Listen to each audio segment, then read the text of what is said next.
ETF index mutual funds నేర్చుకుని stock మార్కెట్లో రాణించాలనుకుంటున్నారా? వెంటనే ఈ నెంబర్కి కాల్ చేయండి. నమస్కారం, మీరు చూస్తుంది India's largest digital media network Suman TV. మనతో పాటు ఉన్నారు ప్రముఖ ఆధ్యాత్మికవేత్త అనంతలక్ష్మి అమ్మగారు. నమస్తే అమ్మా. నమస్తే అమ్మా. అమ్మా, సెల్ఫ్ మోటివేషన్ ఈ రోజులో చాలా ఇంపార్టెంట్. ఎవరైనా కానీ, ఆడ మగ, ఇంట్లో పనిచేసే వాళ్ళు కానివ్వండి, ఇంట్లో ఉండే వాళ్ళు కానీ, who are it may be. So ఎప్పటికప్పుడు మనల్ని మనం సెల్ఫ్ మోటివేట్ చేసుకుంటూ ఉత్సాహంగా ఉల్లాసంగా ఉంటూ ఎట్లా చీరప్ అయ్యేది? ఈ రోజుల్లోనే కాదు, ఎప్పుడున్నా అవసరమేనమ్మా. సెల్ఫ్ మోటివేషన్ లాంటి పదాలు ఇవాళ మనం ఈ సైకాలజీ ఇదో పెద్ద సబ్జెక్ట్గా మాట్లాడుకోవడం మొదలు పెట్టాక వచ్చింది. కానీ ఈ పదం లేకపోయినా ఎప్పటికప్పుడు బతకాలి, ఉత్సాహంగా ఉండాలి అని తనని తాను భుజం తట్టుకుంటూ వీపు చరుచుకుంటూ ముందుకెళ్ళడం అనేది ప్రతి వాళ్ళకి అవసరం అన్న సంగతి మనకి ఎప్పటి నుంచో ఉంది. ఎప్పుడు ఎవరు నీరసంగా ఉండకూడదు, అందరూ ఉత్సాహంగా ఉండాలి అని చెప్తూ ఈడుపు కాళ్ళు ఏడుపు మొహం ఇంటికి దరిద్రం అవి మానేసి ఉత్సాహంగా ఉండమని చెప్పేవాళ్ళు పూర్వం. అంటే బా ఎందుకు నడవాలి, ఎందుకు చెయ్యాలి అని ఏడుపు కాళ్ళు, నేనే చెయ్యాలా తప్పదా అని ఏడుపు మొహం. ఈ రెండు ఉండకూడదు, ఉత్సాహంగా ఉండాలి. అంటే బ్రతకడం మీద ఉత్సాహం ఉన్న వాళ్ళకి సెల్ఫ్ మోటిఫికేషన్ ఉంటుందమ్మా. ఈ కాలంలో చాలామందికి అది కొంచెం తగ్గిందని చెప్పాలి. పూర్వం ఉండేది కాదు.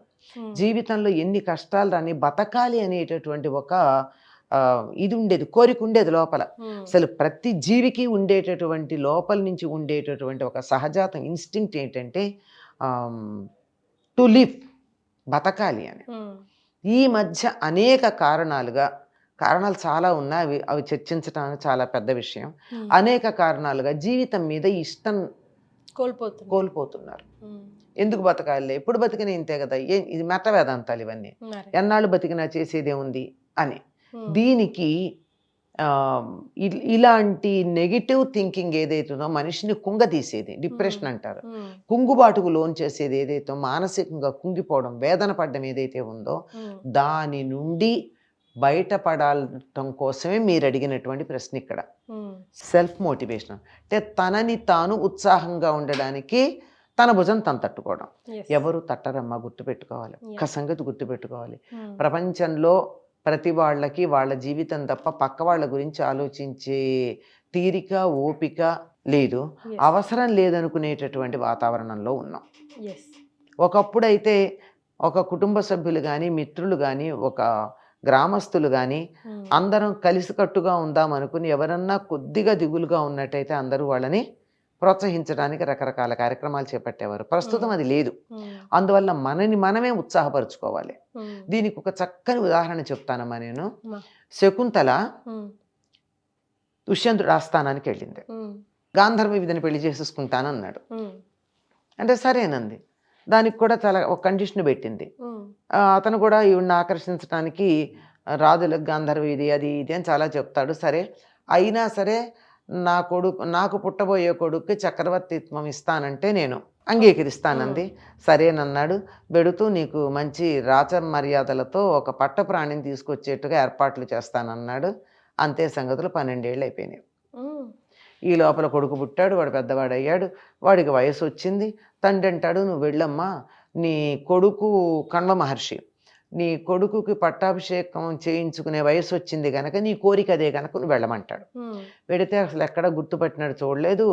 అర్థమైపోయింది ఆవిడికి, వీడు గుర్తుపట్టట్లేదు. మర్చిపోయిన వాడికి గుర్తు చేస్తాం కానీ నటిస్తున్న వాడికి ఏం చేస్తామంటే అయినా సరే ఎందుకుని మాట్లాడింది వాడు, ఈవిడ మాట్లాడింది అతను వాదించాడు. రకరకాల మాటలైనాయి. చివరికి ఎందుకు వచ్చింది, నీకు లాభం లేదు, వెళ్ళు అన్నాడు. ఇలా అబద్ధాలు ఆడడం అలవాటు అయిపోయింది, వెళ్ళిపోమన్నాడు. అప్పుడు ఆవిడకి దుఃఖం వచ్చింది. పుట్టిన నాడే పుట్టంగానే తల్లి తండ్రి వదిలేశారు, ఇవాళ భర్త కూడా వదిలేస్తున్నాడు, నా జీవితం ఏమిటి, ఇదే కదా డిప్రెషన్కి కారణం అని అనుకుంది. అనుకోగానే దుఃఖం వచ్చింది. దుఃఖం వస్తే తన కంటి నీరు ఇంకోళ్ళు చూసిస్తే అది ఓడిపోయినట్టు. ఓడిపోయిన వాళ్ళే ఏడుస్తారు, ఎదుటి వాళ్ళకి కనపడకూడదు. అందుకని ఏం చేసింది, తల ఉంచుకుని కళ్ళల్లో వచ్చిన నీళ్లు కళ్ళల్లోనే ఉండిపోయేటట్టు కిందకి రాకుండా గట్టిగా అదిమిందట. గుడ్ల నీరు గుడ్లకు కుక్కుకోవడం అంటారే, బయటికి పడకూడదు. ఒక చుక్క నీరు కనపడిందంటే ఏడిచారంటే ఓడిపోయారనే. ఉమ్, అందుకని అప్పుడు ఇంకేదైనా సరే నేను ఈ కొడుకుని పెద్దవాడిని చెయ్యాలి అని నిశ్చయం చేసుకుని చెట్టు చివరికి అనాల్సిన మాటలు నేను చాలా భయంకరంగా ఉంటుంది. ఉమ్, అంత ధైర్యం తెచ్చుకుందిగా. మరి ఆ మాట అనగానే అప్పుడు ఆ శరీరవాణి పలుకుతుంది, ఈ శకుంతల మహాదేవి పతివ్రత, దుష్యంతుడే అబద్ధం ఆడుతున్నాడు, ఇతడు దుష్యంతుడు కొడుకే అని చెప్తుంది. సరే అదంతా కథ అయింది. ఇక్కడ ప్రధానం ఏమిటంటే తన కంటి నీరు ఇతరులు చూడకూడదు అనేటటువంటి ఒకానొక నిశ్చయం. ఉమ్, అలాగే ద్రౌపది కూడా బాధపడుతున్నప్పుడు తన ముఖం మీద గుడ్డ వేసుకుందే కానీ ఇతరులకు తన బాధ కనపడనీయలేదు. ఎవరైనా అంతేనమ్మా, తాము దుఃఖపడ్డట్టు ఏడిచి ఇంకేం చెయ్యలేమో అని నీరు కారిపోయారంటే ఓడిపోయినట్టు. ఓడిపోయినట్టే. కనుక నేను గెలవాలి అని అనుకోవాలి. అలా అనుకున్నప్పుడు దుఃఖాన్ని జయించాలి. గెలవాలనే సంకల్పం రావాలిగా. ముందు మీరు అన్నట్టు ఉమ్, గెలవాలని వస్తే ఇవన్నీ చేస్తారు. ఉమ్, ఆ సంకల్పం రావాలిగా. ఉమ్, అప్పుడు జీవితం అంటే ఏమిటి, ఎందుకు బతుకుతున్నాం అన్న దాన్ని అర్థం చేసుకుంటే తెలుస్తుంది. ఉమ్. ఎందుకు బతుకుతున్నాం? బతకటం కోసం బతుకుతున్నాం. బతుకుతున్నాం. జీవితాన్ని సాగదిగెట్లా, ఉమ్, జీవితాన్ని ఈడ్చట్లా. ఏదో బతికేలా ఈడుస్తున్నాం అంటారు కొంతమంది. అంటే ఏమిటి? ఆనందంగా లేరని అర్థం. ఉమ్, అంతే కదా. అంతే కదా. ఏడవడంగా చేయాల్సింది బతకాలి. బతకాలి. ఉమ్, అంచేత ఆ రకంగా ఎందుకు పుట్టాము, ఎందుకు బతుకుతున్నాము అన్నది అర్థం చేసుకున్నప్పుడు తమని తాము మోటివేట్ చేసుకోగలుగుతారు. అది మర్చిపోతున్నారు చాలామంది. ఇతరుల కోసం బతుకుతున్నాం, ఎవరో నన్ను మెచ్చుకోలేదు కనుక నేను చచ్చిపోతాను, ఎవరో నన్ను గుర్తించలేదు కనుక ఈ బతుకు అనవసరం, ఎవరో నా నుండి దూరం అయ్యారు కనుక నేను బ్రతకడం వృధా, ఇట్లాంటిది అనుకుంటామే. అది అంటే నా జీవితం ఇతరుల మీద ఆధారపెట్టుకున్నాను నేను. ఉమ్, వాళ్ళ పొగడ్తో, వాళ్ళ ప్రేమో, దేని మీదో నేను ఆధారపడ్డప్పుడు ఆ ఆధారం నాకు సరిగ్గా దొరక్కపోతే డిప్రెషన్ వస్తుంది. ఉమ్, అసలు నేను ఇంకోళ్ళ మీద ఆధారపడకుండా ఉంటే. అందుకని అది గుర్తుంచుకోవాలి. yes. ఎవరికి వాళ్ళు తనకు చెప్పుకోవాల్సింది ఏమిటి అంటే, నేను నా కోసమే ఉన్నా, నా ఉద్ధరణ కోసం ఉన్నా. ఈ ఉద్ధరణ భౌతికంగా ఈ ప్రపంచంలో ఉన్న స్థితి నుంచి ఉన్నత స్థితికి ఎదగడానికి, ఉమ్, పదవి అవ్వచ్చు, డబ్బు అవ్వచ్చు, అధికారం అవ్వచ్చు, ఏదైనా సరే దాన్ని నేను ఇంకా పెంపొందించుకోవడానికి ఒకటి. ఉమ్, రెండోది ఆధ్యాత్మికంగా అసలు ఎందుకు పుట్టాను అన్న దాన్ని తెలుసుకుని ఇంతకన్నా వీలైతే మంచి జన్మ లేదనుకోవాలి. లేదు, అసలు జన్మే లేకుండా అసలు ఉమ్, ఉండేట్టు చేయడానికి ఈ జీవితాన్ని నేను ఉపయోగించుకోవాలి అనే దాన్ని తనకి తాను ఎప్పటికప్పుడు చెప్పుకుంటూ ఉండాలి. నిద్ర లేవంగానే ప్రతిరోజు ఉమ్, నేను నా కోసమే ఉన్నానని గుర్తు చేసుకోవాలి.